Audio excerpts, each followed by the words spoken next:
pas que ça tombe de trop haut. Voilà, top. Voilà, et c'est seulement vraiment à la fin que tu commences à redresser. Voilà.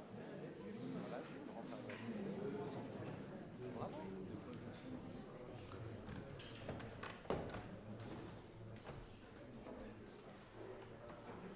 Écoutez, bonsoir. Alors pour ceux qui ne me connaîtraient pas, je suis Jean-Luc. Mon métier, c'est pas forcément de monter sur scène. Je suis plutôt brasseur. J'aurai l'occasion au cours de la soirée de vous parler un peu de l'aventure qu'est la brasserie de Nettencourt.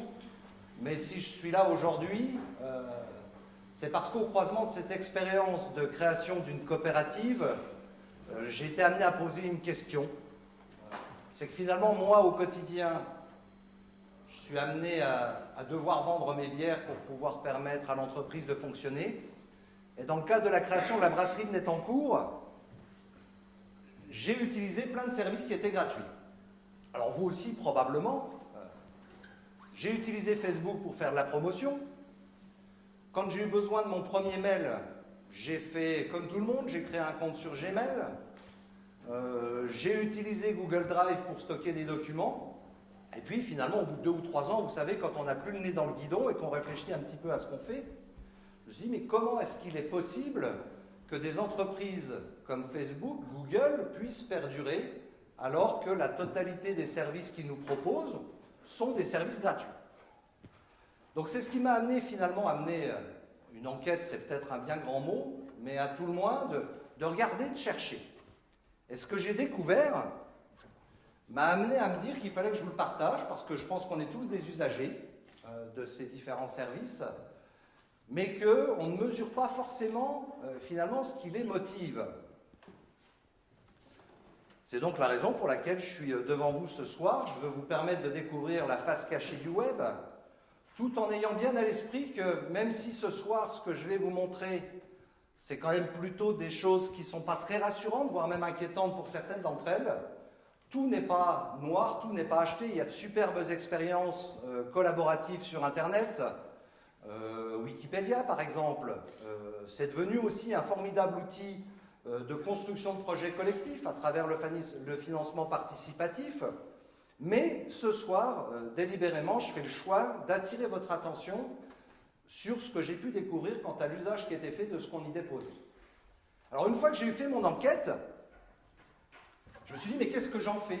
Donc, si vous voulez, j'enseigne de temps en temps. C'était assez tentant de faire un bouquin, c'est assez valorisant de faire un bouquin. Mais finalement, quand on regarde aujourd'hui comment les bouquins sont lus, je me suis dit que ce n'était pas super porteur, donc il fallait que je trouve autre chose. Idée géniale, je me suis dit, je vais utiliser YouTube ou Facebook. Sauf que, dénonçant quand même la manière dont nos données étaient utilisées, je me suis dit, ce n'est pas non plus le bon outil, ça décrédibilise un peu le discours. Si vous voulez. Donc, en cherchant, je me suis dit, mais finalement, ce que je cherche à faire, c'est partager mon expérience et vous la partager à vous. Donc, en gros, c'est le passage, une transmission. C'est ce que j'appelle l'articulation rotulienne. En l'occurrence, le passage du je au nous. Le genou, si vous voulez. Alors, j'étais certain, si vous voulez, que mon sens de l'humour ne serait pas immédiatement perceptible. Donc, j'ai prévu quelques accessoires, puisqu'on est dans le monde des réseaux sociaux. Je propose de doter quelques-uns d'un j'aime, quand un jeu de mots vous paraîtra particulièrement pertinent. Donc, est-ce qu'il y a des volontaires pour le j'aime? Ça veut donc dire qu'il y a des grrr de l'autre côté. Mais je vais distribuer quelques j'aime, parce que c'est assez encourageant pour le conférencier gesticulant, si vous voulez, de savoir que certains de ces jeux de mots sont perçus par le public. Voilà. Nicolas, toi, tu dois être un aficionados. Hop. Allez, ça c'est pour ceux qui sont mitigés, qui ont bien saisi le jeu de mots, mais qui se disent, bof. Et c'est quand même marrant, je trouve que vous n'êtes pas super nombreux à lever la main, alors que, pour vous donner une petite idée, chaque minute sur Facebook, il y a à peu près 700 000 connexions. Donc ça veut dire qu'on est quand même nombreux à dire j'aime ou j'aime pas sur Facebook. Un petit... En plus, je vous vois bien parce que vous êtes au premier rang. Mais j'ai peut-être intérêt à faire gaffe, je donne des mitigés ou ou des greux, il faut surtout que je donne des gemmes. Hein. Alors, attendez, je cherche des gemmes. Ils sont là. Ah, voilà. Un gemme par ici. Ouais, merci. Ouais. Ouais. Ah bah, non, non. Je précise bien, le gemme s'utilise dans le bon sens, si vous voulez. Hein. Ouais. Pas d'erreur. Hop. Un mitigé par là. Hop. Hop. Allez, encore un petit gemme. Voilà. Donc effectivement, sur la question de cette articulation rotulienne, j'ai donc choisi d'utiliser l'outil de la conférence gesticulée. Alors, vous ne le dites pas, mais je sens que vous le pensez très fort. Pour un conférencier gesticulant, il ne gesticule pas beaucoup. Ça, oui, effectivement, l'appellation conférencier gesticulant, c'est en fait une forme d'expression qui est héritée de l'éducation populaire et qui vise simplement à proposer un outil pour des gens qui ont une expérience à partager, qui est déjà leur expérience, et outil qui est au carrefour finalement un peu du discours militant et des arts du spectacle. Je vous ai dit que j'étais brasseur, et un des premiers effets de la bière que j'aimerais vous partager, c'est un des effets induits du houblon. Le houblon, c'est déstressant.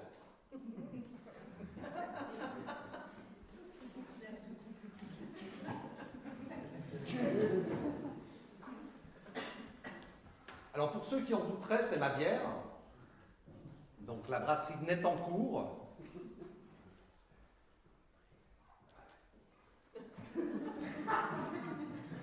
Alors normalement à ce stade-là, si vous voulez, c'est déjà une cascade. Je ne vous l'ai pas dit, mais dans ma conférence gesticulée, il y a quelques cascades. Mais mon niveau de stress est tel que là, pour ne pas que mon bras tremble, je suis obligé de faire un effort de concentration relativement énorme. D'ailleurs, ça tremble peut-être quand même un peu. Et d'ailleurs, pour ne rien vous cacher, dans mes premières productions de la conférence gesticulée, j'utilisais une bouteille de la bière de Nettancourt que je décapsulais, sauf qu'au moment de verser, ça faisait donc c'était vraiment pas top. Donc j'ai choisi effectivement ce mode d'expression parce que ça m'a paru tout à fait adéquat, sauf qu'on ne s'improvise pas conférencier gesticulant et que j'ai donc décidé de faire une petite formation pour ça. Il y a des coopératives notamment qui font ce type de formation. Et j'ai pu bénéficier de conseils relativement précieux. Alors, premier conseil qu'on m'a donné, c'est de dire attention, tu stresses ton public. Alors, je stresse mon public parce qu'on a l'impression que je ne vais jamais respirer. Et ce qui est vrai. Je suis quasiment en apnée, si vous voulez, depuis le début du spectacle.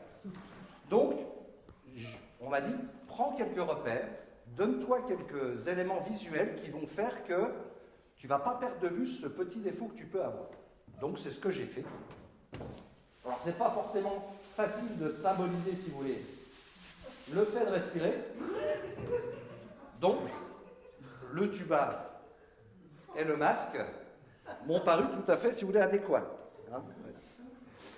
Alors, j'en entends déjà qui se disent, mais comment il va passer les lunettes à l'intérieur du masque? Non, non, rassurez-vous, j'en reste là.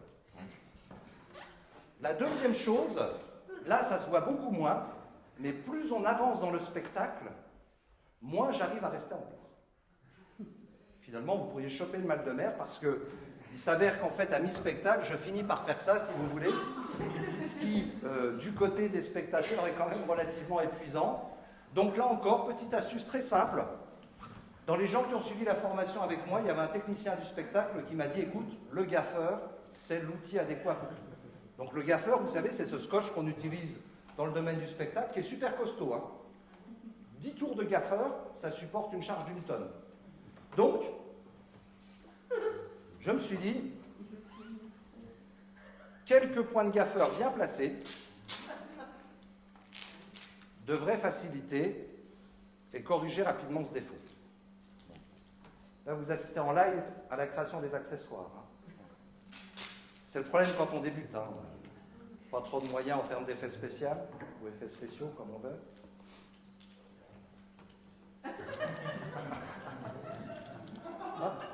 Ah, le gaffeur, c'est plus que c'était. Hein.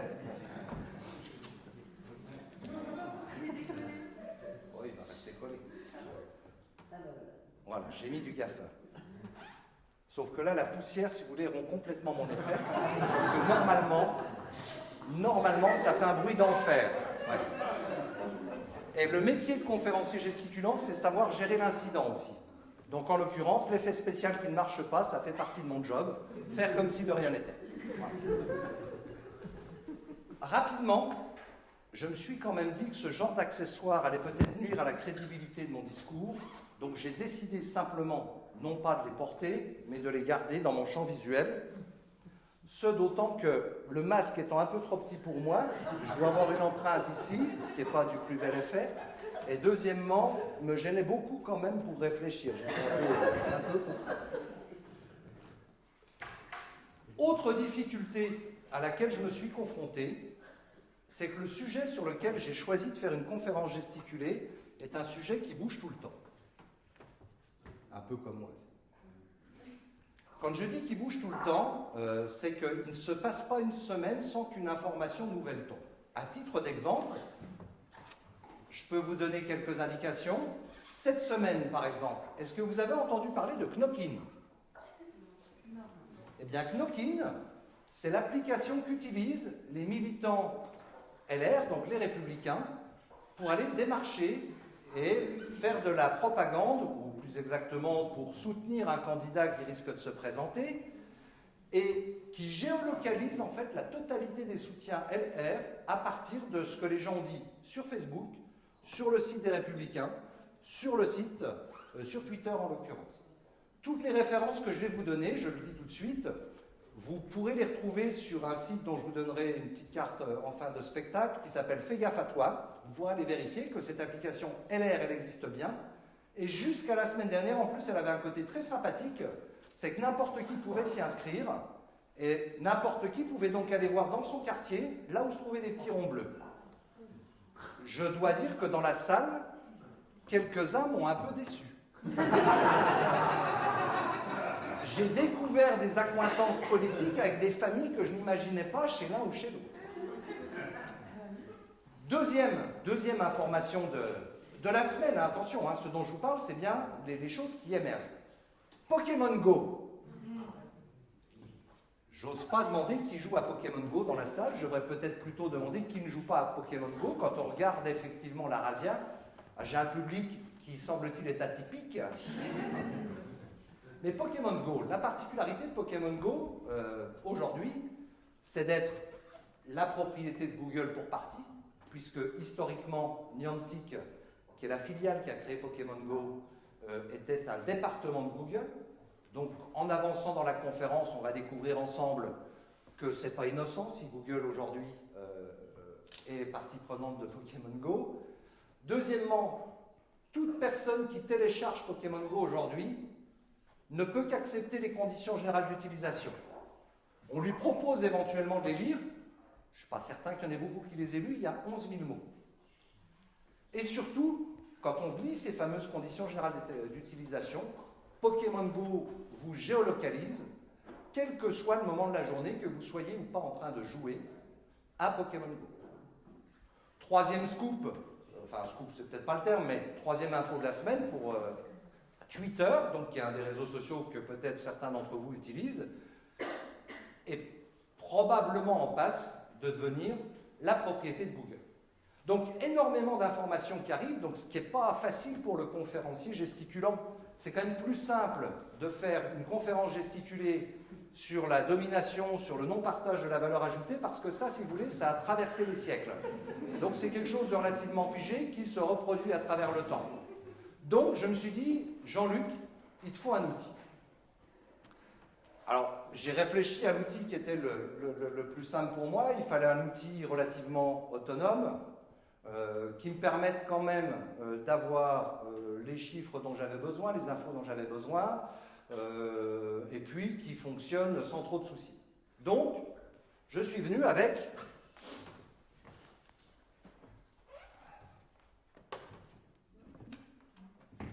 le Paperpad.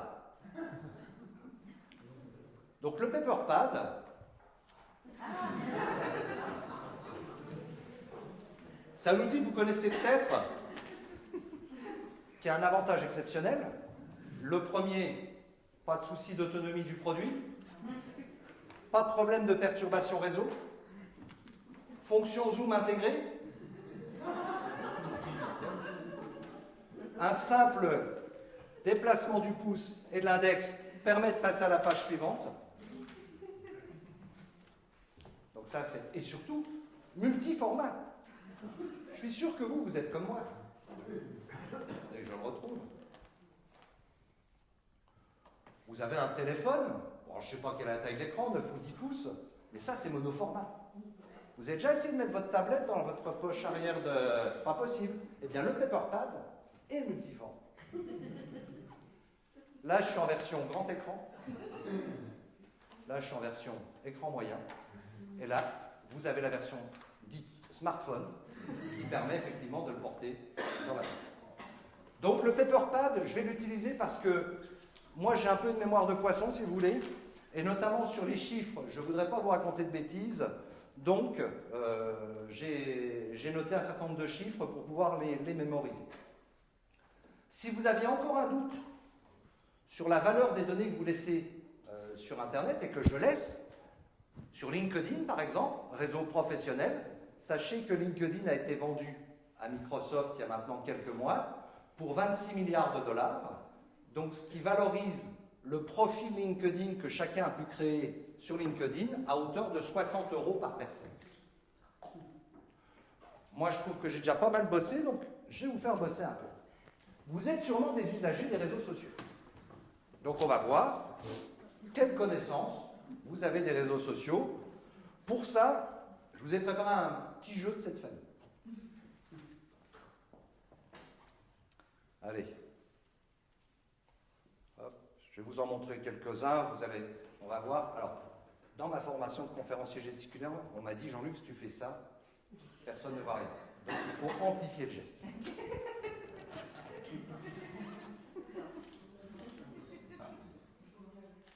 Google, effectivement. Allez, nouveau test.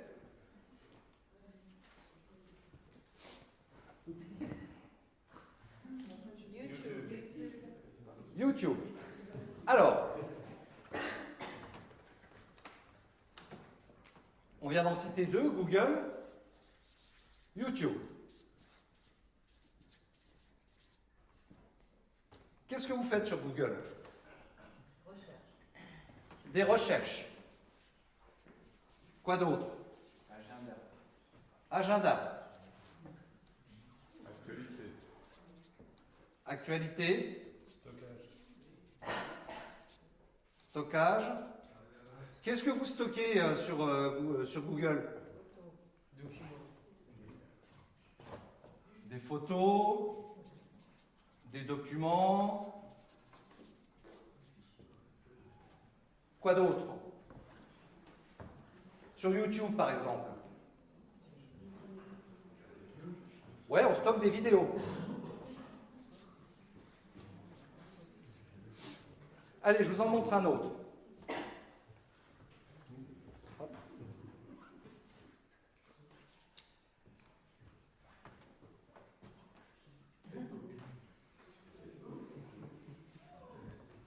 Alors, Facebook.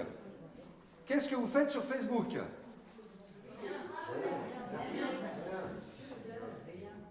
Alors, rien pour certains. Mais attendez, parce que ceux qui disent rien, je sens une pointe de fierté. C'est-à-dire, en gros, qui consiste à dire, moi je suis venu là parce que ce genre de questions m'intéresse, mais je ne suis pas concerné. Je ne suis pas concerné puisque je ne mets rien sur Facebook. On verra un tout petit peu plus loin que c'est un tout petit peu plus compliqué que ça. Parce que vous avez des amis, enfin j'espère. Donc, hormis ceux qui ne mettent rien sur Facebook, alors, on a des amis sur Facebook, et qu'est-ce qu'on fait sur Facebook? On like. Et on like quoi? On like la life des autres, hein. C'est le principe. Et qu'est-ce qu'on met comme type d'information? Le dernier cours de la bourse, qu'est-ce que vous mettez, vous, sur Facebook? Des photos? Mais quoi, des photos de chats uniquement ou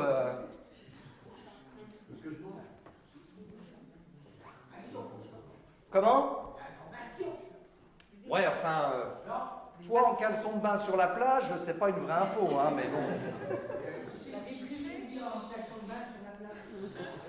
On met des infos, effectivement. Perso.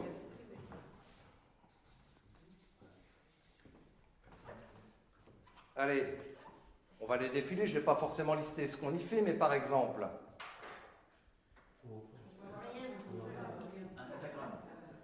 Alors pour les gens qui auraient des problèmes de vue, il serait plutôt pertinent la prochaine fois que vous venez à un spectacle de vous approcher.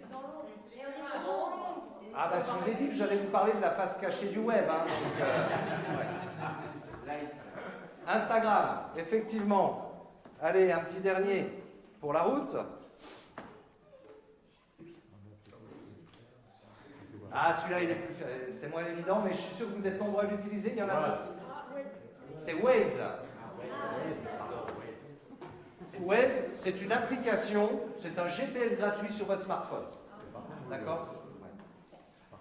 Pourquoi j'ai choisi de vous présenter, de vous interroger un peu comme ça sous la forme d'un jeu de cette famille ?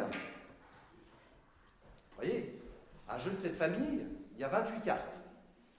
Et puis j'ai fait des cartes joker qui représentent, c'est vraiment symbolique si vous voulez, j'imagine bien qu'au fond de la salle on a du mal à lire ma carte joker. Ça représente en fait la galaxie de tous ces réseaux, de tous ces outils qui sont mis à votre disposition et dont le modèle économique est un modèle de gratuité. Aujourd'hui, il y en a un peu plus de 300, mais ils s'en créent tous les jours. Et il y a des réseaux dont on parlait hier, dont on ne parle plus aujourd'hui. Prenez Pinterest, par exemple. Pinterest, c'est un réseau social dans lequel vous épingliez sur un tableau les choses qui vous intéressent. Pinterest, on n'entend plus parler. Par contre, très peu. En termes de fréquentation, Pinterest s'est effondré. Par contre, ce qui a explosé, c'est Tinder. Qui sait ce que c'est que Tinder ?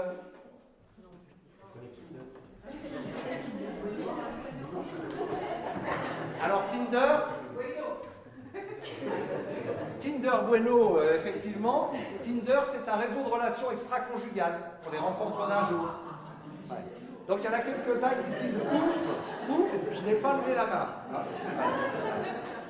Mais il faut savoir que les swipes, donc la manière de dire j'aime sur Tinder, sont en progression de 200-300% tous les 6 mois actuellement. Donc ça, c'est un réseau social avec une orientation très précise, hein, mais c'est un réseau social, effectivement, qui est en explosion aujourd'hui. J'ai entendu une petite remarque d'arrière-plan sur, finalement, un peu l'indigence du conférencier gesticulant qui débute.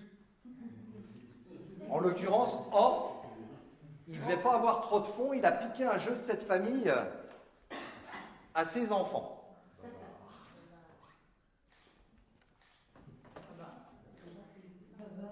Et là, je me dis non, stop. C'est un choix délibéré du conférencier gesticulant d'avoir choisi Baba. Pourquoi ? Non, il n'y a pas encore de site Baba. Pardon ? Babar, il se trompe, mais c'est quoi Babar ? C'est un léopard ? Il se souvient. Une mémoire d'éléphant, donc effectivement c'est une bonne image, mais surtout un éléphant, ça trompe énormément. Un éléphant, ça trompe énormément. Et tous ces réseaux sociaux nous trompent énormément sur leur finalité. Et pourquoi un jeu de cette famille ? Eh bien tout simplement parce que parmi les sites que je vous ai cités, parmi les réseaux sociaux que je vous ai cités, il y en a certains qui appartiennent à la même famille. YouTube, c'est la famille Google. Google+, c'est la famille Google. Waze, c'est la famille Google. On ne le sait pas, mais c'est la famille Google. Allo, nouveau système de messagerie de Google, c'est le dernier né dans la série Google. D'ailleurs, Google, c'est le nom de l'entreprise qui, au départ, effectivement, a mis sur le marché le moteur de recherche qui s'appelait Google. Cette entreprise a changé de nom. Elle s'appelle Alphabet aujourd'hui. Alphabet, si je francise. Ce qui est au moins clair sur le fait que Google a la volonté de régir de A à Z nos vies, si vous voulez. Deuxième famille, j'ai pas fait compliqué, moi je me suis mis des couleurs pour retrouver. Instagram, Facebook, allez, celui-ci. Je m'attendais bien à ce que ce soit à moins de 18 ans qui répondent à la question. Merci mademoiselle. Ouais. Effectivement, WhatsApp, application de conversation simultanée et instantanée, c'est Facebook. Attendez, Facebook, c'est les roses. C'est les seuls qui méritent d'être mentionnés. Et vous avez ensuite un ensemble d'autres réseaux sociaux qui aujourd'hui, effectivement, sont regroupables par famille, soit par le biais de l'actionnariat, soit par le biais de la finalité. Donc effectivement, ces sociétés nous trompent. Et l'objectif de ma conférence gesticulée, c'est de vous montrer comment. Si on revient à notre tableau, là, ici, que ce soit Google, YouTube ou Facebook, chacun de ces réseaux sociaux, finalement, vise à une seule chose. Nous amener à produire de l'information, à produire de la donnée. On y met des photos, on y raconte ses vacances. Donc on produit énormément de données.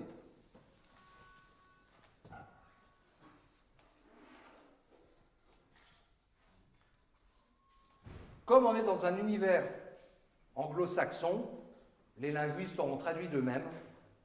La donnée, c'est la data.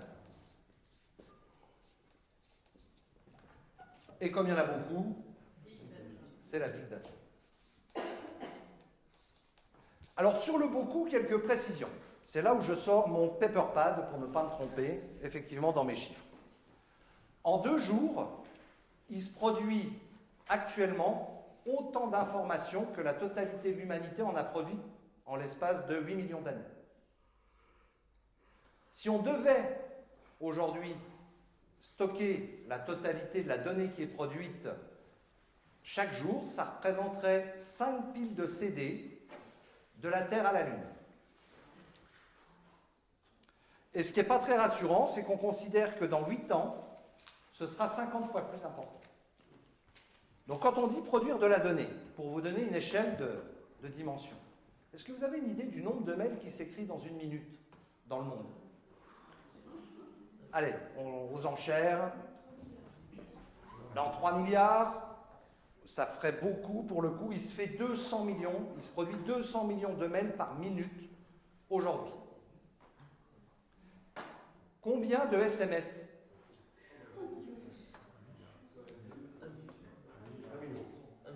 15 millions de SMS.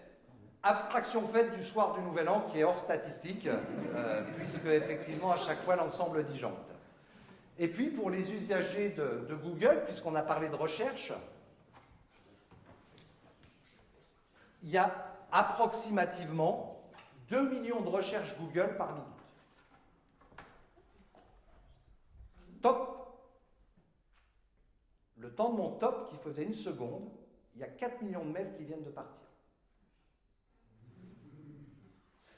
Top. Il y a 400 000 recherches qui viennent de se faire sur Google. Alors pour l'anecdote, sachez qu'aujourd'hui, une recherche sur Google mobilise autant de puissance de calcul que la totalité de la puissance informatique mobilisée lors du programme Apollo, soit 17 missions sur 11 ans. Alors comme j'ai un doute, là je consulte mon paperpad parce que je ne sais plus si c'est 17 millions sur 11 ans ou 11 missions sur 17 ans. C'était bien 17 missions sur 11 ans. Au IIIe siècle avant Jésus-Christ, il y a longtemps donc, existait une bibliothèque qui avait comme vocation de rassembler la totalité des savoirs humains à l'instant donné. Vous savez, cette bibliothèque qui a été chantée par Claude François. Vous voyez? Alexandre. Bon, je ne vais pas vous la chanter parce que là, j'ai peur de perdre mon public, si vous voulez. Mais, ouais. La bibliothèque d'Alexandrie comportait à peu près 500 000 volumes. Le terme volume n'est pas tout à fait exact parce qu'on n'était pas dans le livre en tant que tel. Si aujourd'hui, on devait livrer à chacun l'équivalent de la totalité des données produites, chacun recevrait chez lui l'équivalent de 520 bibliothèques d'Alexandrie. Alors on n'a pas la place. Effectivement, ça pose un problème de stockage. Et encore, ce qu'on évoque ensemble, ce sont toutes les données que nous produisons. Mais on peut aussi penser un instant à toutes les données que nous ne produisons pas. Quelles sont-elles? C'est-à-dire où il n'y a pas en tant que tel un homme derrière un ordinateur qui tapote quelque chose, qui délivre une information.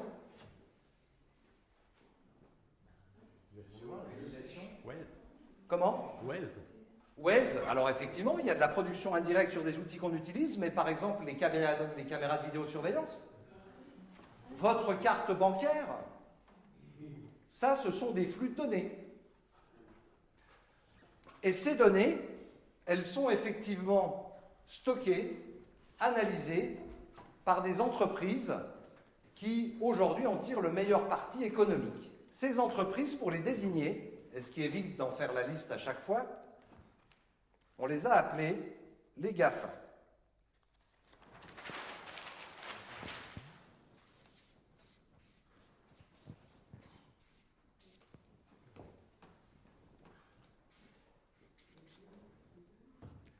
Google. Alors il y en a deux qui sont super simples. Google et Facebook. Mais les deux autres A, non, c'est pas Android, mais c'est pas très loin puisqu'on n'est plus dans le strict producteur de réseaux sociaux. C'est Apple.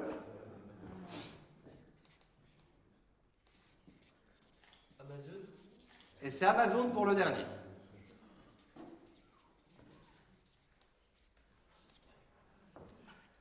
Alors en général, autant Google et Facebook ne posent aucun problème, autant Apple et Amazon laissent souvent dubitatif une partie du public. Amazon, aujourd'hui, on l'identifie tous comme un fournisseur de livres en ligne, même si ça se fait probablement au détriment d'une autre forme de distribution du livre. Mais en l'occurrence, il faut savoir qu'aujourd'hui, le plus gros business d'Amazon, il est sur la commercialisation de serveurs et surtout, il est sur la commercialisation de données, c'est-à-dire vous avez acheté tel livre, vous avez tel profil, et ça, ce sont des données qui sont vendues. Pourquoi vous croyez qu'Amazon a sorti une liseuse? Bien, tout simplement parce qu'aujourd'hui, quand vous lisez, Amazon mesure vos temps de lecture. Amazon est capable effectivement de dresser un profil à partir simplement de l'utilisation de sa liseuse et commercialise ses profils. Alors, la bonne nouvelle, c'est que c'est comme ça qu'on sait que le bouquin de Zemmour, il a été lu par 8% des gens qui l'ont acheté. Donc ça, c'est plutôt rassurant. Ça, c'est plutôt rassurant. Par contre, ce qui est moins rassurant, c'est de savoir que 60% des gens qui ont acheté le bouquin de Trierweiler l'ont lu jusqu'au bout. Ça, c'est pas très très rassurant. Donc Amazon a une grosse partie de son modèle qui est sur, effectivement, la vente de données. Et Apple, pourquoi? Parce que si Apple, aujourd'hui, effectivement, commercialise plutôt j'ai le mot anglais, mais des interfaces, enfin des téléphones, des ordinateurs, il faut savoir que ce que vous vend surtout Apple, c'est un écosystème. C'est-à-dire qu'une fois que vous êtes dans cet écosystème, l'ensemble des données que vous allez y cumuler, c'est-à-dire ne serait-ce que sur vos goûts musicaux, eh bien petit à petit fait partie effectivement du modèle économique d'Apple. On aurait pu appeler ces GAFA GAFAM, parce qu'on pourrait rajouter Microsoft.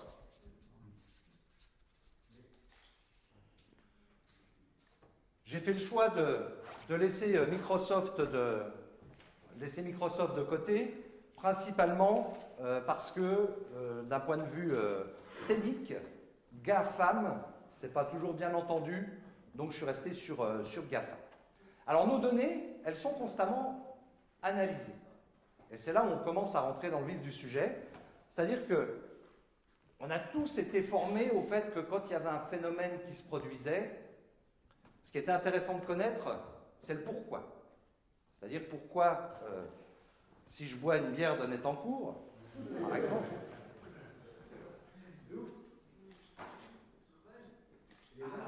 pourquoi est-ce que je suis immédiatement apaisé?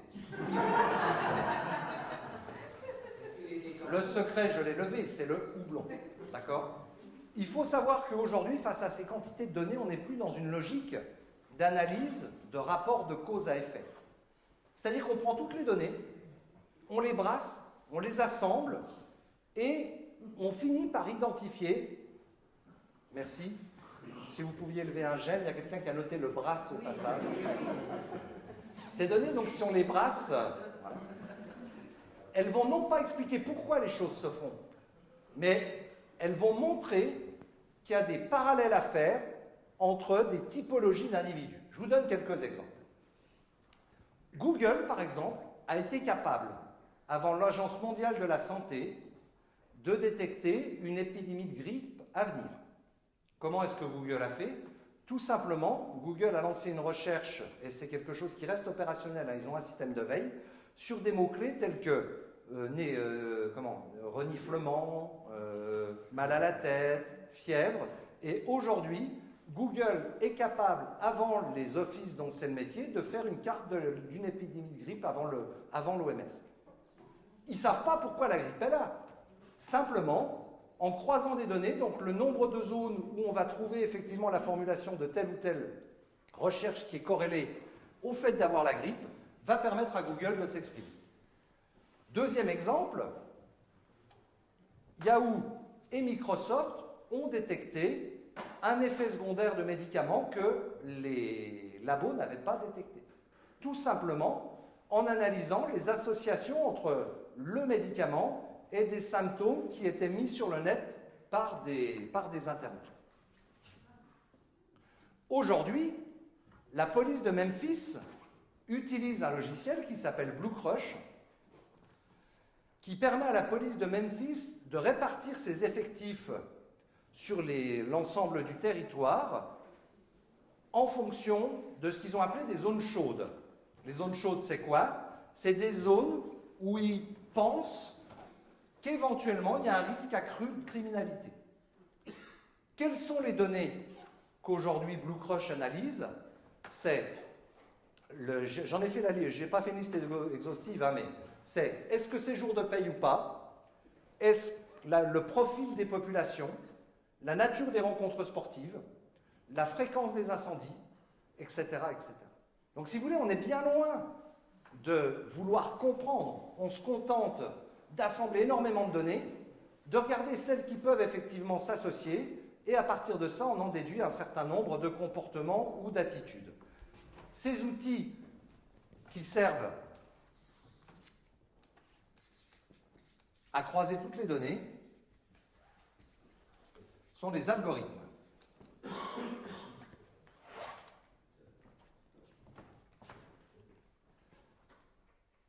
Lendo. Vous connaissez Lendo? Pas Lendl, hein, Lendo. Lendo, c'est un organisme de crédit allemand qui, avant de vous accorder, donc c'est un organisme de crédit en ligne, hein, qui, avant de vous accorder éventuellement un crédit, va effectivement intercroiser les gens que vous avez dans vos réseaux sociaux, partant du principe que plus vous avez de gens qui sont analysés comme ayant un rapport difficile à l'argent, voire étant mauvais payeurs dans votre réseau social, plus vous avez de chances d'être vous-même un mauvais payeur. Creditech. Creditech va encore plus loin. Creditech, organisme allemand, qui est toujours sur une offre de prêt en ligne. Lui, Creditech, globalise 8000 informations de profil avant de décider si oui ou non ils vont vous accorder un crédit. Ça, c'est la face la plus évidente. Mais je vous ai parlé de Waze tout à l'heure. Allianz, assureur bien connu chez nous, Allianz, dans son application Allianz Family, a intégré Waze. Et en fonction finalement de l'analyse qui en ressort, Allianz est en mesure de vous proposer des tarifs sur mesure. Grâce à Allianz Family, Allianz peut identifier si vous avez fait moins de 8000 km par an et vous proposer une assurance petit rouleur. Il y a aussi tous ces bracelets connectés. Bon, mon iWatch, ce n'est pas une iWatch première génération, si vous voulez, hein, cette montre Apple, mais ces bracelets connectés diffuse énormément d'informations. Tous les objets connectés aujourd'hui diffusent énormément d'informations. Je vous parlais de l'univers qui bouge tout le temps.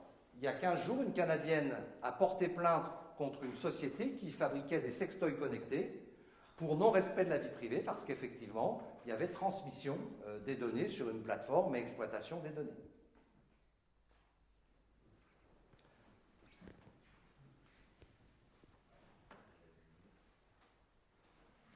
À Singapour, on se demandait pourquoi on n'arrivait pas à trouver de taxi les jours de pluie. Eh bien, une rapide analyse des données GPS des taxis à Singapour a montré qu'en fait, quand il pleuvait, ils arrêtaient tous de conduire. Pourquoi? Parce qu'ils ne sont pas propriétaires de leur taxi et qu'en l'occurrence, les primes d'assurance sont démesurées s'ils avaient eu un pépin. Donc, si vous voulez, on n'est vraiment pas dans cette logique de chercher un pourquoi au départ. Simplement, on a aggloméré toutes les données des taxis à l'instant T. C'est ce qu'a fait l'algorithme ou les algorithmes. Et c'est ce qui a permis effectivement de comprendre ce qui se passait.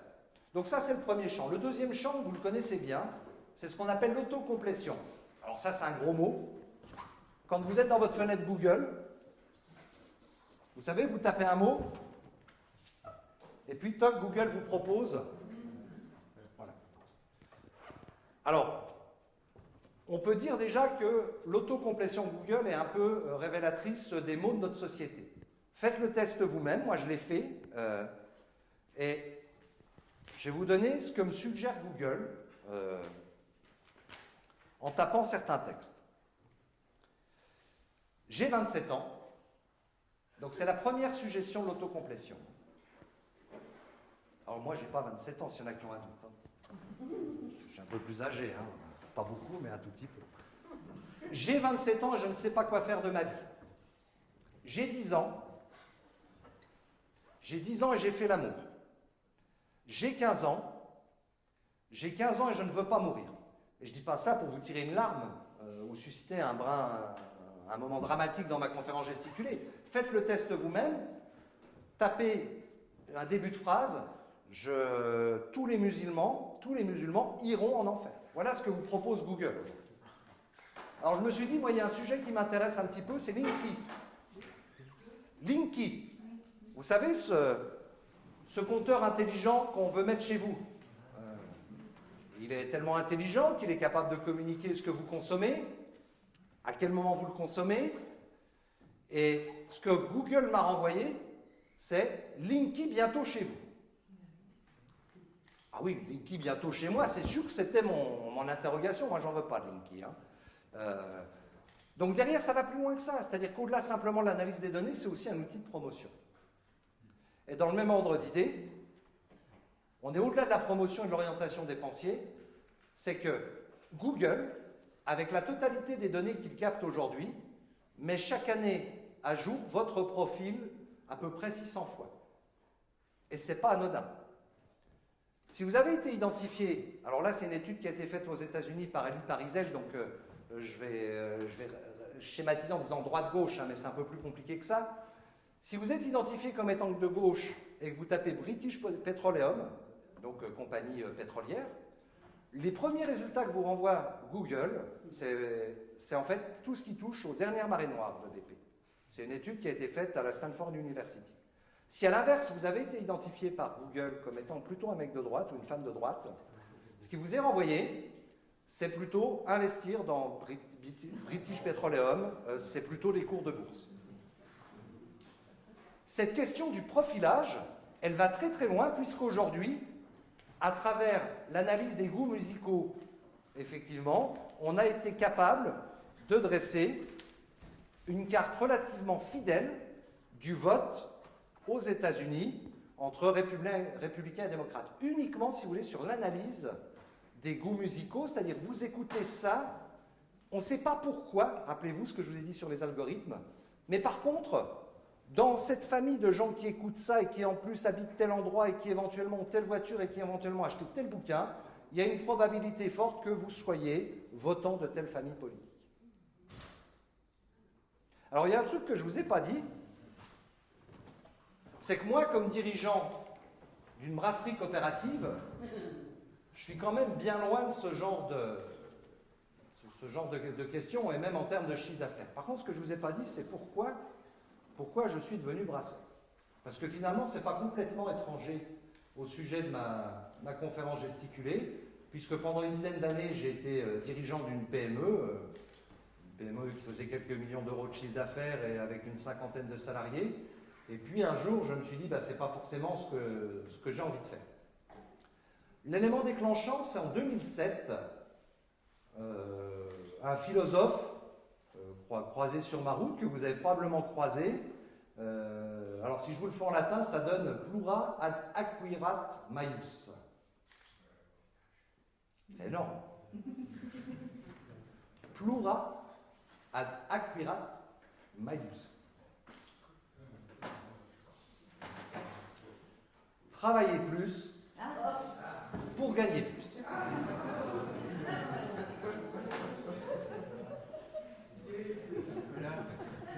Alors sa version latine est moins connue que la version française, hein, Et puis, rappelez-vous, 2007, 2008, la crise financière, et avec les conséquences qu'on connaît en termes d'effondrement des marchés, etc.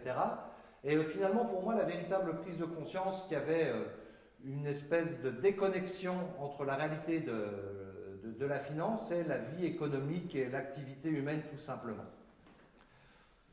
J'en suis finalement venu à la conclusion que ce qu'on cherchait à nous proposer, c'était qu'il fallait gagner plus pour avoir toujours plus.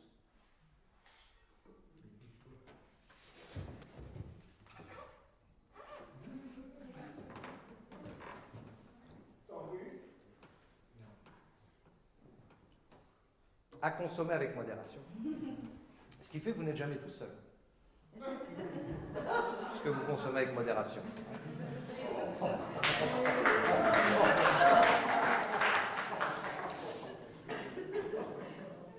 Et effectivement, je me suis dit, mais finalement, la seule perspective qu'on nous offre, c'est de posséder, que le bonheur, c'est d'avoir.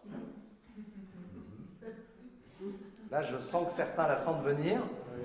Je vais la chanter. On nous fait croire que le bonheur, c'est d'avoir. Bravo, il y a des fans de Souchon dans la salle, merci. Et donc, je me suis dit, non, c'est pas possible. J'avais vraiment envie, moi, de revenir à un travail qui soit un travail des mains, un travail matériel. D'où, effectivement, le projet, avec un groupe de personnes, de monter une brasserie coopérative. Donc, j'ai décidé de faire de la bière. Mais voilà, je ferme la parenthèse.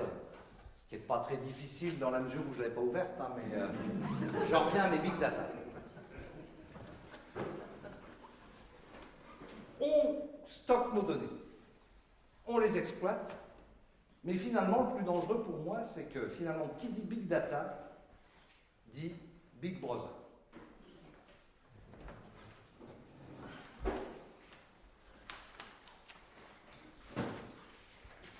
Alors, un des problèmes du Paperpad, c'est qu'il y a parfois quelques défauts de fabrication. Si à l'usine, vous voyez, ils n'ont pas agrafé correctement les différents composants, ça pose un problème dans le feuilletage de l'ouvrage. Il semblerait qu'il y ait eu un petit problème. Accident, savoir gérer l'incident, il ne s'est rien passé. Pourquoi dit Big Brother ? Il faut quand même avoir à l'esprit que Internet n'est pas cette immense plateforme de liberté qu'on nous a décrite. Internet, historiquement, c'est le projet ARPANET, projet militaire. Et si effectivement Internet s'est développé, c'est à grand coup de subvention effectivement des États qui ont permis le développement. Pierre Bélanger, qui était le fondateur de Skyrock, mais aussi des Skyblogs, disait « Ouais, moi je veux bien qu'on me raconte l'histoire des startups qui ont été créées dans un garage. Mais ce qu'on oublie de dire, c'est que la start-up, elle est posée sur un porte-avions. Et c'est assez vrai. L'affaire Snowden, qui a révélé comment la CIA utilisait nos données, eh bien, il faut savoir que le dit Snowden travaillait dans une entreprise qui s'appelle Bose, Allen et Hamilton, dont le métier, aujourd'hui, est d'analyser, de produire de la donnée. il faut savoir, alors on a du mal à avoir des chiffres, hein, donc mon chiffre date un petit peu, mais ça va vous donner une idée de l'échelle. Il faut savoir que Bose Allen Hamilton, en février 2013, a reçu près de 13 milliards d'euros du département d'État américain pour des travaux réalisés. 13 milliards d'euros, c'est 1,5 fois le budget du ministère de la Justice en France.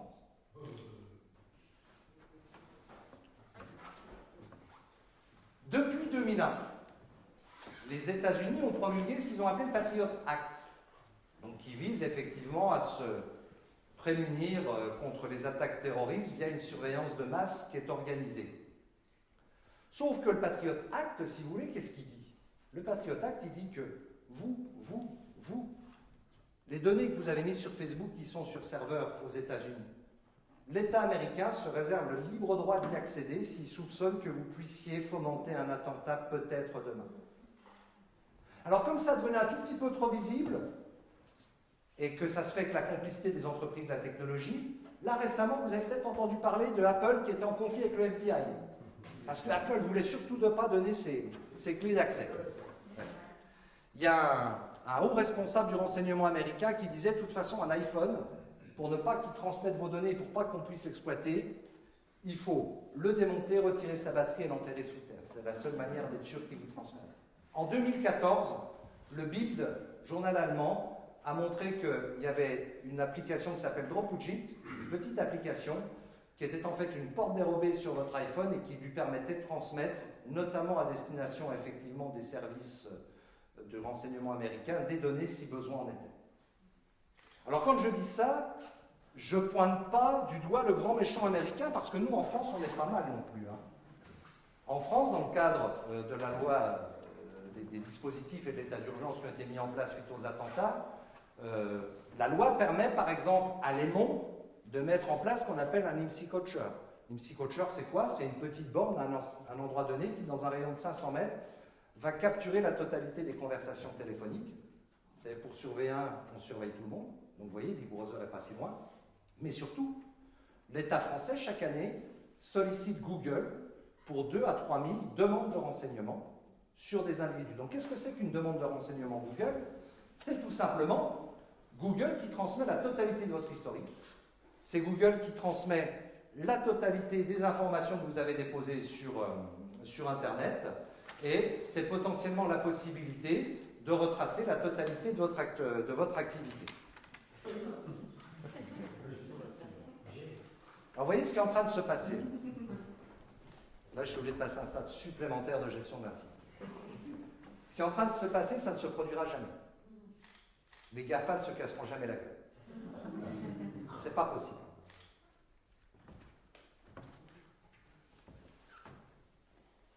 Qu'est-ce que c'est qu'une demande de renseignement Google en France?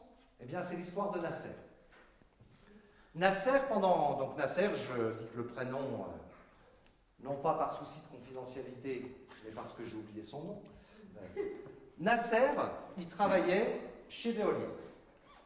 Il travaillait chez Veolia, il était chargé du traitement des eaux, et il s'est trouvé finalement dans une relation de conflit avec Veolia pour une question de maladie professionnelle non reconnue. Donc en fait, qu'a fait Nasser, dans le cadre du travail qu'il a fait avec son avocat, Nasser a cherché sur le web pour voir les produits qui étaient utilisés dans le traitement des eaux et leurs effets sur la santé. Eh bien Nasser, dans le cadre de l'état d'urgence, s'est trouvé assigné à résidence comme étant soupçonné de préparer un attentat par empoisonnement. Comment Nasser s'en est retrouvé là? Eh bien, le détail de l'assignation à résidence montre très clairement que l'État français s'est procuré l'historique de Google. Donc, vous voyez, Big Data, Big Brother, et ça va même plus loin puisque l'État français fait du commerce sur nos données. Il y en a qui réparent leur voiture eux-mêmes? Ah, je suis obligé de dire ça parce que personne ne croira si je raconte que je répare ma voiture moi-même, hein, si vous voulez. Ouais, donc si vous réparez votre voiture, vous êtes sûrement déjà allé sur le site oscaro.com par exemple. Et ça ne vous a pas surpris qu'en tapant l'immatriculation de votre véhicule, il soit capable de vous afficher ce qu'était votre véhicule, votre date d'achat, le propriétaire. Eh bien, l'État vend le fichier des cartes grises à des sociétés commerciales aujourd'hui. Alors qu'on pourrait imaginer que ça, c'est une donnée qui est éminemment privative. Non, aujourd'hui, le fichier des données de carte grise est effectivement commercialisable. Alors moi, dans le domaine brassicole, ça m'intéresse assez peu, si vous voulez, mais dans le cadre de certaines activités, c'est effectivement quelque chose qui est très utile. Et dernier point, si besoin en était, pour vous dire quelques mots sur l'État français, cette volonté à la Big Brother, c'est que la loi pour la justice sociale du XXIe siècle intègre un article, alors qu'il n'est pas encore passé parce qu'il y a des amendements autour, mais je vais vous le lire dans son intégralité. C'est pas très long, il fait une quinzaine de pages. Voilà ce que dit la loi de modernisation de la justice du XXIe siècle. Joli titre. Hein. Les agents, donc les agents de la force publique, auront accès aux informations et données physiques et numériques embarquées du véhicule, donc de votre véhicule, afin de vérifier le respect du code de la route. Ça veut dire que demain, vous serez content d'avoir échappé éventuellement, si vous avez une conduite, ce que je n'encourage pas, qui ne soit pas en accord avec le code de la route, vous serez content d'avoir échappé au radar arrêté, vous serez content d'avoir échappé au radar mobile, mais que pour autant, potentiellement, vous n'êtes pas à l'abri, parce qu'il suffira à la maréchaussée de brancher sur cette fameuse prise qu'utilisent les garagistes pour faire le diagnostic de votre véhicule et récupérer la totalité de la donnée. Et ça, c'est chez nous, ou dans un projet de loi pour ce qu'on appelle la justice du XXIe siècle, voilà ce qu'on nous propose. Vous vous doutez bien que si cette production de données, elle a des conséquences immédiates en termes de liberté, ce n'est pas uniquement une volonté de privation de liberté derrière, c'est d'abord une question de business. Et c'est la question que je me suis posée, c'est-à-dire comment ils font pour gagner leur vie, ces gens-là. Le chiffre d'affaires de Google, aujourd'hui, c'est 55 milliards de dollars. Le chiffre d'affaires de Twitter, par exemple, qui est un petit pousset, je pense que tout le monde n'utilise pas Twitter, c'est 600 millions de dollars. Le chiffre d'affaires de Facebook, c'est 7 milliards de dollars. En fait, depuis que j'ai commencé à vous parler de leur chiffre d'affaires, Google a gagné 25 400 dollars. Alors, pour vous donner une échelle, la brasserie de Nettencourt, c'est 80 000 dollars. C'est moins spectaculaire. Et peut-être donner une échelle de comparaison un peu plus importante, Air France, c'est 25 milliards de dollars. Vous voyez, à rapporter des 255 milliards de dollars de Google. C'est-à-dire que si le XXe siècle, la donnée clé au XXe siècle, c'était le pétrole, et d'ailleurs la bourse en rend compte, les valeurs boursières qui étaient en tête, qui étaient les plus grosses capitalisations à la fin du XXe siècle, c'était les valeurs du pétrole. Aujourd'hui, au début du XXIe siècle, les plus grosses capitalisations, ce sont effectivement les entreprises de la technologie. Il faut savoir qu'aujourd'hui, la capitalisation de, je ne me trompe pas, de Google, c'est 2 fois la capitalisation de Exxon. Donc c'est un business énorme. Aujourd'hui, un nom, prénom, date de naissance et un critère complémentaire, sur le marché, ça vaut 0,07 $. Donc sachez, tous ceux qui, comme moi, utilisent Facebook, que vous avez déjà fourni 0,07 $ effectivement à Facebook. Si en plus, vous êtes capable de surrajouter des données complémentaires, par exemple comme je vais bientôt me marier, ou je suis atteint d'une maladie particulière, et je suis atteint d'une maladie particulière, c'est très simple. Hein. La surabondance dans votre profil de recherche sur des symptômes caractéristiques d'une certaine maladie font qu'immédiatement dans votre profil, vous êtes catalogué sur ce risque-là. Donc ça vaut un quart de dollar, 0,25, oui c'est ça, un quart de dollar. Aujourd'hui, le géant mondial de la donnée, c'est Axio, il possède le profil de 700 millions de personnes. Et il commerce autour de 700 millions de personnes.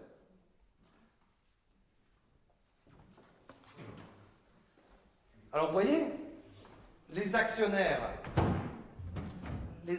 finalement des GAFA, ils sont assez nombreux et ils sont un certain nombre à s'enrichir. D'ailleurs, petite anecdote, la CIA, qui n'est pas en reste, a créé un fonds d'investissement qui s'appelle InQtel, qui est en fait le fonds d'investissement qui permet effectivement à la CIA d'avoir la petite main dont elle a besoin pour le Big Brother que j'évoquais tout à l'heure, mais qui est aussi un moyen pour elle de réaliser des profits substantiels.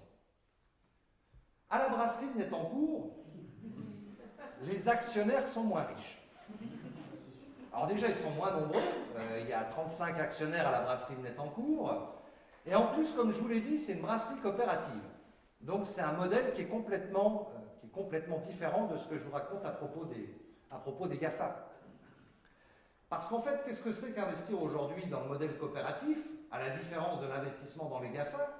C'est tout simplement dire, je mets une partie de mon capital au service d'une activité qui va créer l'emploi et de l'animation sur un territoire, mais par contre, j'accepte de ne rien en retirer de pécunier. Parce qu'en fait, ils sont un peu, j'allais dire cinglés, excusez-moi, parce qu'ils m'ont suivi, donc ils sont fous. Parce qu'en fait, qu'est-ce qu'on fait quand on investit dans une coopérative?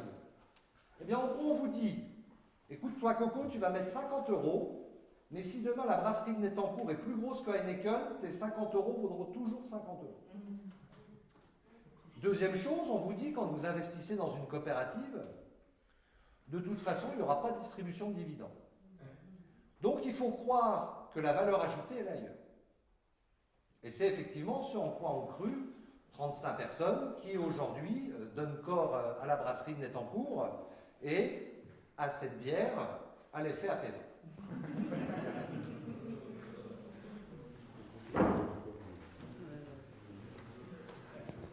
Alors, dans mon enquête, à un moment donné, je me suis dit, bon, c'est joli Jean-Luc, tu as fini par te persuader que tu rapportais de l'argent, mais combien tu rapportes? Je ne suis pas un super geek.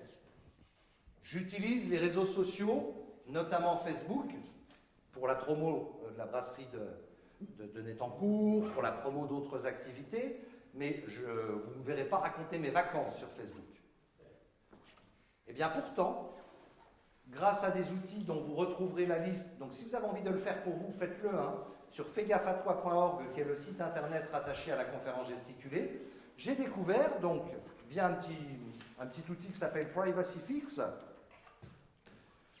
que j'avais rapporté à Facebook 27 $. Alors, sur Facebook, je n'arrive pas à voir sur quelle période. Sur Google, j'ai rapporté, donc depuis que j'ai en fait une adresse Gmail, donc mon adresse Gmail, elle date de 2010, j'en avais pas avant. J'ai rapporté 472 € à Google.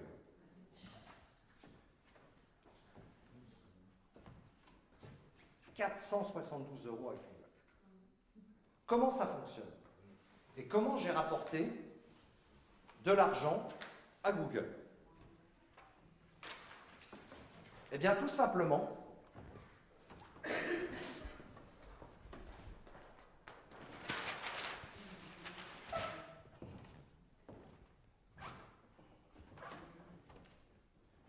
quand je vais sur un site,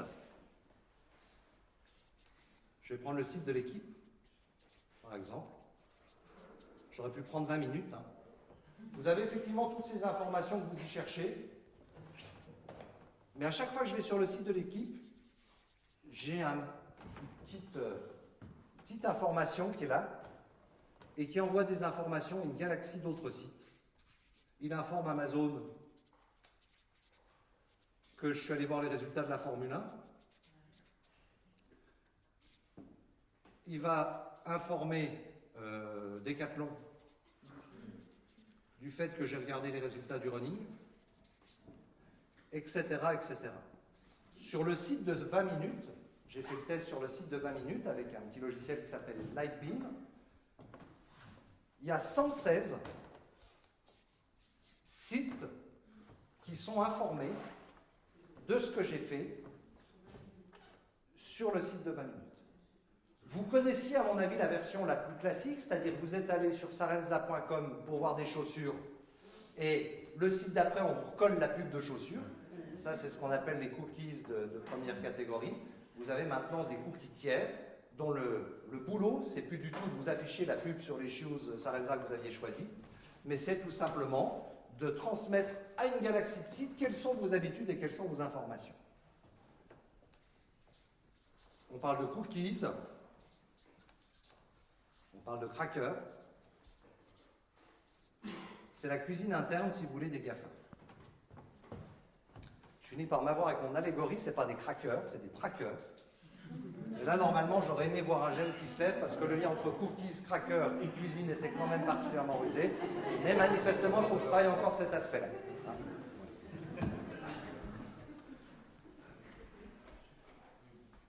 Donc, j'ai rapporté 472 dollars à Google. Je vous avouerai que j'en suis pas remis.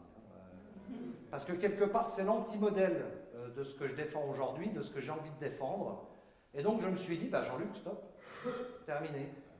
Sauf que non, c'est un outil que, quelque part, je suis encore contraint d'utiliser. J'y reviendrai un peu en conclusion de ma conférence sur, finalement, l'utilisation éclairée que j'essaye d'en avoir aujourd'hui. Alors, on m'avait dit aussi, dans le cadre de ma formation de conférencier gesticulant, au bout d'1 heure et demie de conférence, fais gaffe, Jean-Luc, ça va être un peu long. En termes de timing, ça fait une petite heure de conférence. Je suis pas mal du tout, je suis à peu près au tiers de ce que j'avais prévu de vous dire. Donc c'est parfait. C'est parfait. Alors,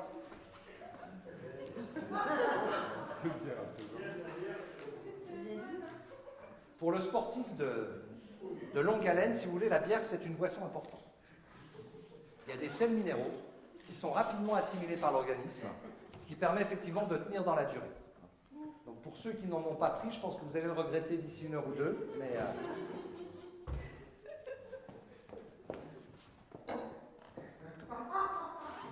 Au-delà,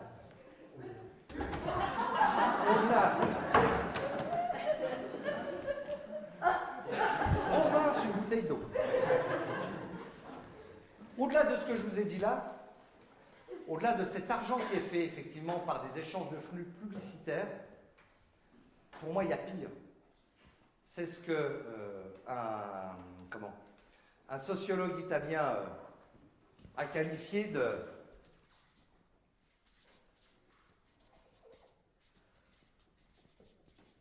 C'est Antonio Casilli, un social labor.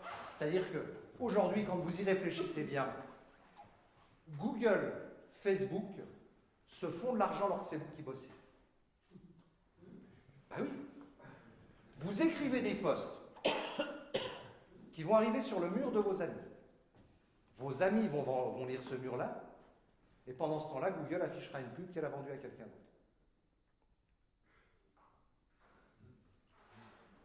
Donc c'est là où on voit effectivement que c'est extrêmement pervers. C'est-à-dire qu'on utilise un travail non rémunéré pour aujourd'hui amasser des fortunes considérables, et ce, dans une conception finalement de la liberté privative qui est extrêmement limitée. Vous savez ce que dit Eric Schmidt, le patron de Google? Eric Schmidt dit, de toute façon, en quoi ça vous gêne? Si vous n'avez rien à cacher, en quoi ça vous gêne qu'on sache tout? Bah, il y a l'intimité. Il y a des choses qu'on garde pour soi, il y a des choses qui ne concernent que nos proches, mais ce n'est pas la conception effectivement de la liberté de Eric Schmidt. J'ai travaillé aussi beaucoup pour découvrir quel était réellement mon profil. Hein, je vous ai dit tout à l'heure, Google met 600 fois par an à jour votre profil. Le profil, qui est défini par ces GAFA, il est inspiré de la psychologie comportementale. C'est un modèle très, très carré sur votre ouverture, etc. Donc sur le site Fais gaffe à toi, je vous propose un petit outil qui vous permettra d'aller dresser votre profil. Et sur ce profil-là, au-delà simplement de dire que vous êtes sympathique, ouvert, dynamique, un tempérament risqué, etc., vous avez surtout une analyse complémentaire. Et dans mon cas précis, si vous voulez, je vais vous partager ce que me dit mon moi virtuel. Eh bien, j'ai été jugé médiocre candidat à l'obtention d'un prêt bancaire. Eh oui. Alors pourquoi est-ce que j'ai été jugé médiocre candidat? Tout simplement, je suis un homme, donc il est montré qu'on a un goût du risque un peu plus affirmé. Bon, ça, rien de bien particulier. J'ai 48 ans. Alors pour être très précis, j'avais 48 ans quand j'ai écrit, donc là maintenant j'en ai 49. J'ai 49 ans et le risque s'accroît proportionnellement à l'âge, mais ça à la limite on va considérer que c'est tout à fait bénin. Par contre, là où c'est intéressant de voir quel est le niveau de connaissance effectivement qui se dégage du travail des algorithmes, c'est que on considère que j'ai un score élevé sur l'échelle de l'ouverture, ce qui indique une tendance extrême au comportement à risque dans la prise de décision touchant ma carrière. C'est sûr que quitter un poste de directeur général d'une PME pour devenir gérant d'une brasserie qui plus est une coopérative, ça peut être effectivement considéré comme un comportement à risque. Il y a un risque budgétaire, qui est corrélé au risque professionnel. Score élevé sur échelle de l'ouverture, qui indique une tendance extrême au comportement à risque dans la prise de décision touchant mes finances. Par exemple, pratiquer des investissements risqués.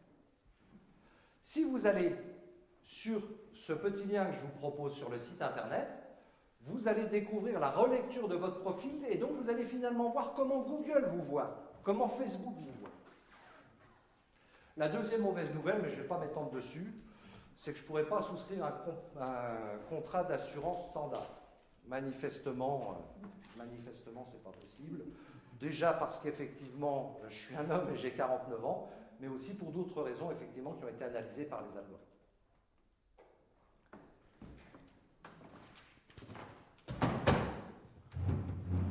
Un truc que je ne vous ai pas montré, mais c'est que le paper pad ne casse pas. C'est très pratique. J'ai commencé à vous vanter partiellement les avantages de la bière, mais je pense que je ne suis pas allé jusqu'au bout des avantages de la bière. Donc on a déjà listé les sels minéraux assimilables très rapidement, donc la boisson du sportif par excellence. J'aimerais tout de suite lever une réputation totalement éhontée qui consisterait à dire que la bière fait grossir et qu'on observe le ventre des buveurs de bière en particulier. C'est plutôt ce que l'on mange à côté. Non, vous ne rigolez pas, c'est vrai.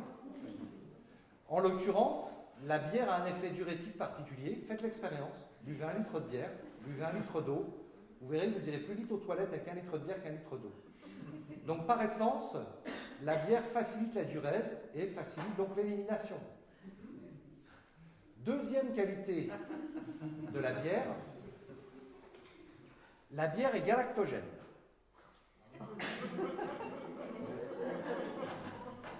Alors moi, ça m'a été très peu utile, a priori, si vous voulez, mais c'est particulièrement recommandé pour les femmes qui souhaitent allaiter leur enfant.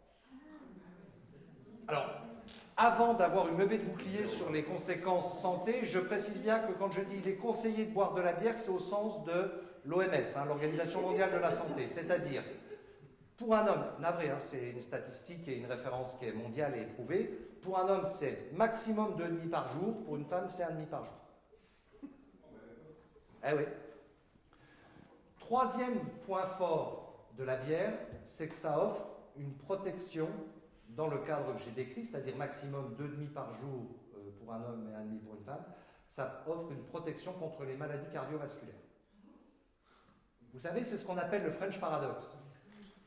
C'est-à-dire que le French Paradox, c'est utilisé pour le vin, et on vous dit qu'il faut boire un verre de vin rouge par jour. C'est-à-dire qu'effectivement, vous avez un certain nombre de substances dans la bière, comme dans le vin, qui permettent effectivement d'éviter les problématiques d'encrassement des artères, de rétrécissement des artères. Donc vous pouvez faire œuvre, je dirais, de saines habitudes santé en buvant régulièrement de la bière compte tenu de ces éléments-là. Je ne rentre pas dans l'aspect technique du pourquoi c'est galactogène. Les bêta-glucanes, c'est un truc que moi-même j'ai un peu de mal à voir, si vous voulez. Ça fait sérieux quand je vous dis, oui, vous savez, ce sont les bêta-glucanes qui agissent sur le... Non. Sachez simplement qu'un bon verre de bière, ça facilite la lactation. Alors, il y a quelques vertus dont j'aurais pu vous parler. C'est pas super valorisant pour le produit, mais je vais quand même le dire parce que je sais qu'il y a des adeptes des méthodes simples. Il n'y a pas mieux pour nettoyer les plantes. Ça donne un petit côté brillant sur le dessus de votre feuille. Il n'y a pas mieux pour attraper les limaces. Ouais. Alors, étant entendu que la bière de Nettancourt ne possède pas ces facultés-là. Ça, c'est réservé à la bière Heineken ou la bière Kronenbourg. Mais il y a une multitude de vertus, effectivement, dans la bière aujourd'hui.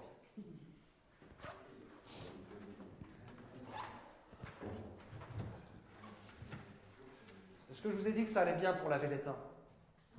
Non, je ne vous l'ai pas dit. Hein. Alors, pas les cuivres, parce qu'au contraire, ça oxyde. Mais si vous avez une cruche en étain, ou une assiette d'ailleurs, à nettoyer, vous pouvez y aller avec un peu de bière. Donc, vous l'avez compris, je pense. C'est que, honnêtement, quand au départ, j'ai commencé à enquêter, et là, j'entends un ouf de soulagement, les gens se disent, non, ça va pas durer 3 heures, ils commencent à approcher la conclusion. Quand j'ai commencé à enquêter, effectivement, je subodorais qu'il y avait quelque chose qui se ramait. C'était pas possible. On ne pouvait pas nous offrir des services gratuits uniquement parce qu'on avait affaire à de généreux philanthropes à dimension mondiale. Alors, à votre place, d'ailleurs, j'étais quand même un tout petit peu inquiet parce que je vous ai dit que l'entrée était gratuite. Mais bon, c'est toujours on ferme la parenthèse. Et finalement, en utilisant un certain nombre d'outils, donc Privacy Fix, Wolfram Alpha, Disconnect, Livebeam, tout outil qui sont à votre portée, je me suis rendu compte que finalement c'était pire que ce que je m'imaginais. Et je me suis dit, mais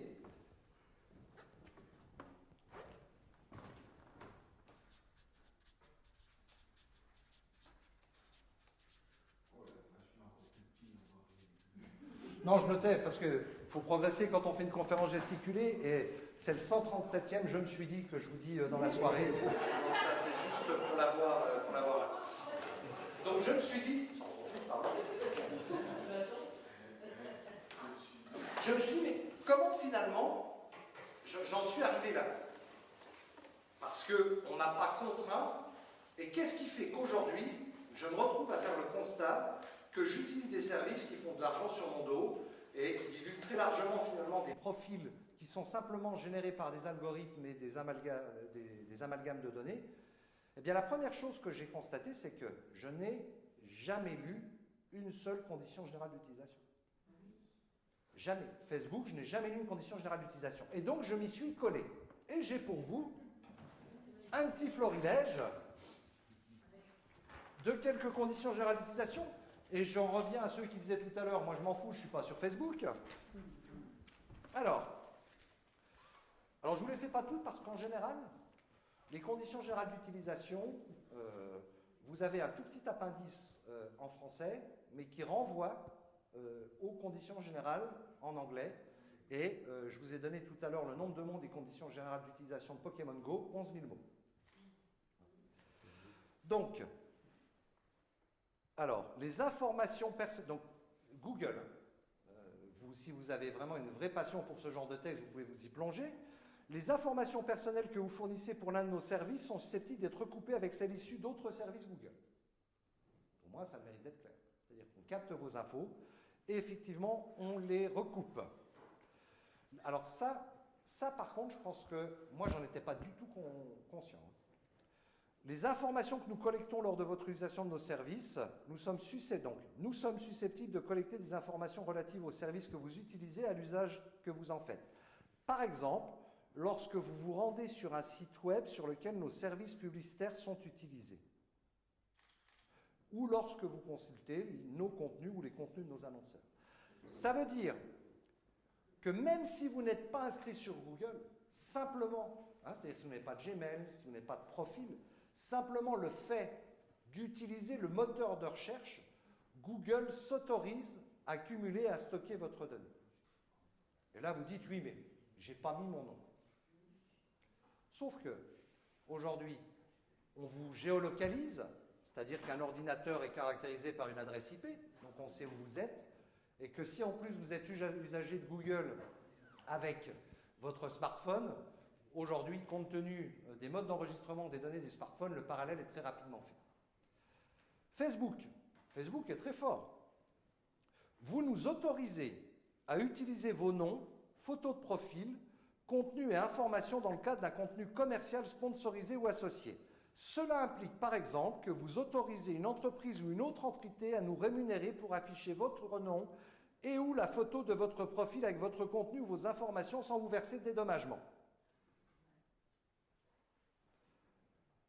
Ça veut donc dire que Facebook s'accorde la propriété de vos données et s'autorise éventuellement à se servir de votre donnée sans votre autorisation. L'exemple concret, c'est demain, vous allez voir apparaître sur votre mur la photo d'Henri qui est dans la salle qui vous dit la meilleure bière, c'est la bière de Métancourt. C'est ça que ça veut dire concrètement. Ça veut dire que demain, votre réseau peut devenir préconisateur parce qu'il aura laissé effectivement des données et que ces données, Facebook peut les utiliser comme un argument commercial.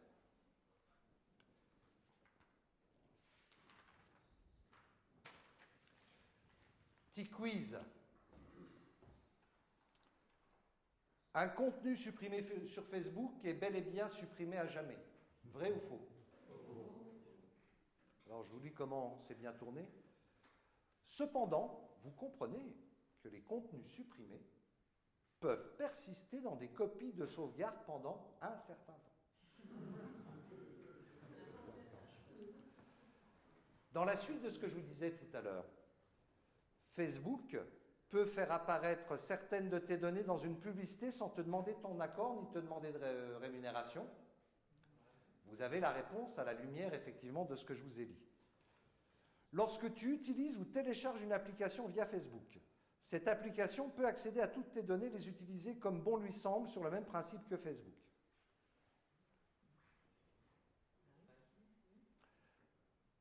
Alors, je sens que c'est moins franc. Oui, si vous autorisez l'application à le faire.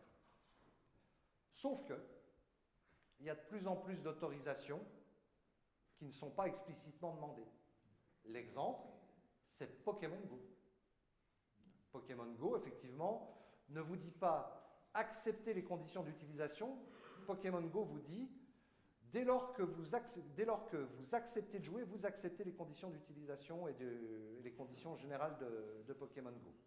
Il faut savoir que ce genre de démarche, même si pour l'instant ce n'est pas mis en œuvre, c'est passible de 150 000 € d'amende en France, compte tenu effectivement des dispositifs de protection du consommateur.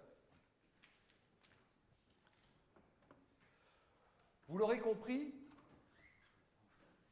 depuis que j'ai fait ce travail, je ne regarde plus du tout ni mon ordinateur, ni ces outils-là de la même manière.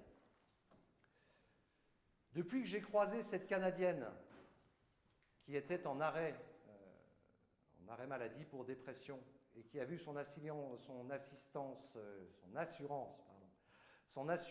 médicale résiliée parce que son assureur, le régime canadien n'est pas le même que le nôtre, hein. On est sur du régime privé, sur de l'assurance perso, etc. Son assureur a dénoncé son contrat d'assurance et donc son indemnisation uniquement parce qu'elle avait posté sur Facebook des photos de l'anniversaire de son gamin et des photos de ses vacances et qu'au tribunal, elle a perdu sur l'incompatibilité entre passer des vacances heureuses et être dépressive. Depuis que j'ai croisé l'histoire de ce père de famille qui a découvert que sa fille était enceinte parce qu'il ne comprenait pas, mais à chaque fois qu'il allait sur l'ordinateur, il avait des pubs pour des couches, etc., qui s'affichaient et qu'il a fini par s'interroger.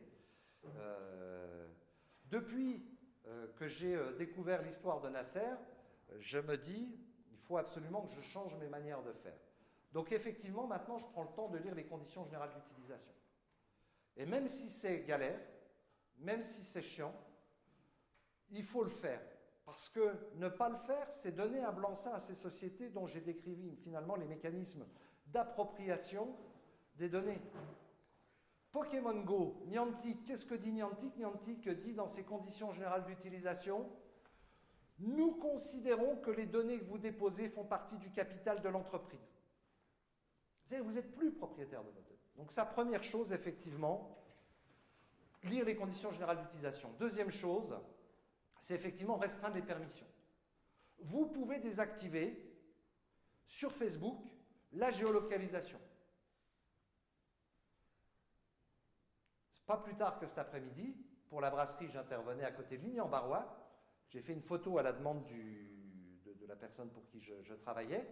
Elle m'a affiché Ligny-en-Barrois la photo. Je n'ai pas fait gaffe. J'avais effectivement pas désactivé les photos sur l'appareil photo de l'iPhone. Voilà. C'est-à-dire qu'à l'instant T, Apple savait précisément où je me trouvais. Donc ça, c'est vraiment un point important. Surveiller les permissions. Et parfois, en rigolant, je dis, après ma conférence gesticulée qui s'appelle toujours « Si c'est gratuit, c'est nous le produit », je vais en faire une autre, qui s'appelle « J'ai un espion dans ma poche ». Troisième élément, il y a une multitude d'outils alternatifs. Il y a notamment tous les outils de la galaxie Framadate, donc les noms que j'ai là, vous les retrouverez sur faigafatoi.org. Mais ces outils sont présents sur un site qui s'appelle dégooglison.net. En gros, c'est un site qui a fait le choix de dire il n'y a pas que la face cachée du web, il y a tout ce que je vous ai dit tout à l'heure au début en termes de précaution, c'est-à-dire le collaboratif et autres. Simplement, il ne faut pas mettre ces données dans n'importe quelle main. Donc là, vous allez retrouver des équivalents, par exemple, de Dropbox ou de Google Drive. Dropbox, Google Drive, logiciel de stockage en ligne, mais dont la propriété des données, puisque les serveurs sont aux États-Unis, est quand même largement compromise. Vous trouvez l'équivalent de Doodle. Doodle, effectivement, ce service gratuit qui vous permet facilement de fixer des rendez-vous avec des copains. Et bien, vous avez Framadate. Parce que Doodle est dans la même logique, par exemple, que ce que je viens de vous décrire. Donc, troisième possibilité pour moi, et du coup j'ai basculé effectivement dans ce genre d'outils, c'est d'aller sur ce type d'outils. Et puis, dernier point, je me dis, mais les grands combats des siècles passés ont finalement tourné autour des droits de l'homme et de l'intégrité physique de l'homme.